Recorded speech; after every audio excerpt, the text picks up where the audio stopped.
மக்களுக்கு எதுவுமே செய்யாம இன்னைக்கு அவங்க செய்ய முடியாத விஷயங்கள் எல்லாம் மத்திய அரசாங்கத்தாலதான் நாங்க செய்யலன்னு பழிய தூக்கி மத்திய அரசாங்கம் மேல போடுறாங்க. நாங்க காசு கேட்டா மத்திய அரசாங்கம் கொடுக்கறது இல்லைன்னு சொல்றாங்க. நாங்க காசு கேட்டா கொடுக்க வேண்டியது தானே, அதெல்லாம் அவங்க அப்பா வீட்டு காசான்னு பேசுறாங்க. மக்கள் நீங்க நல்லா புரிஞ்சுக்கணும். நம்ம 1 ரூபாய் வரி பணமா கட்டினா அதுல 50 பைசா மத்திய அரசாங்கத்துக்கு போகுது, 50 பைசா மாநில அரசாங்கத்துக்கு வருது. அப்ப நம்ம கட்டுற வரி பணம் வச்சுக்கிட்டு நமக்கு நல்லது பண்ணலாம் இல்ல? திமுக பண்ண மாட்டேன்றாங்க. அது என்ன உங்க அப்பா வீட்டு காசா? வெள்ளம் வந்தப்போ, புயல் வந்தப்போ, மக்கள் அவஸ்தப்பட்டப்போ மக்களை பார்த்து பயந்து நாங்க எல்லா ரேஷன் அட்டைக்கும் 6000 ரூபாய் நிதி தருவோம், நிவாரணம் தருவோம்னு சொன்னாங்க. நம்பி அப்பாவி மக்கள் போய் ரேஷன் கடையில நின்னா சக்கரை கார்டு வச்சிருந்தா தரமாட்டோம், வருமான வரி கட்டினா தரமாட்டோம்னு பாதி பேரு திருப்பி அனுப்பிச்சாங்க. அத்தனை மக்களுக்கு கொடுக்க வேண்டியது தானே, அதெல்லாம் உங்க அப்பா வீட்டு காசா?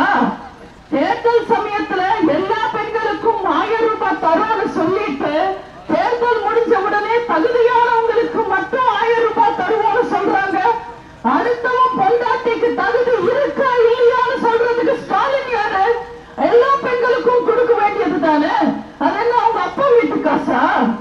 வெள்ளத்துல சேதமடைஞ்ச ஸ்கூலுக்கு எல்லாம் வெறும் 2 கோடி நிதி ஒதுக்கிட்டு ஃபார்முலா ரேஸ், கார் ரேஸ்க்கு 40 கோடி நிதி ஒதுக்குறாங்க. அதெல்லாம் அவங்க அப்பா வீட்டு காசா? ராணுவத்துல செத்தவனுக்கு 3 லட்சம் கொடுத்துட்டு கலாச்சாரம் குடிச்சு செத்தவனுக்கு 10 லட்சம் தராங்க. அதெல்லாம் அவங்க அப்பா வீட்டு காசா?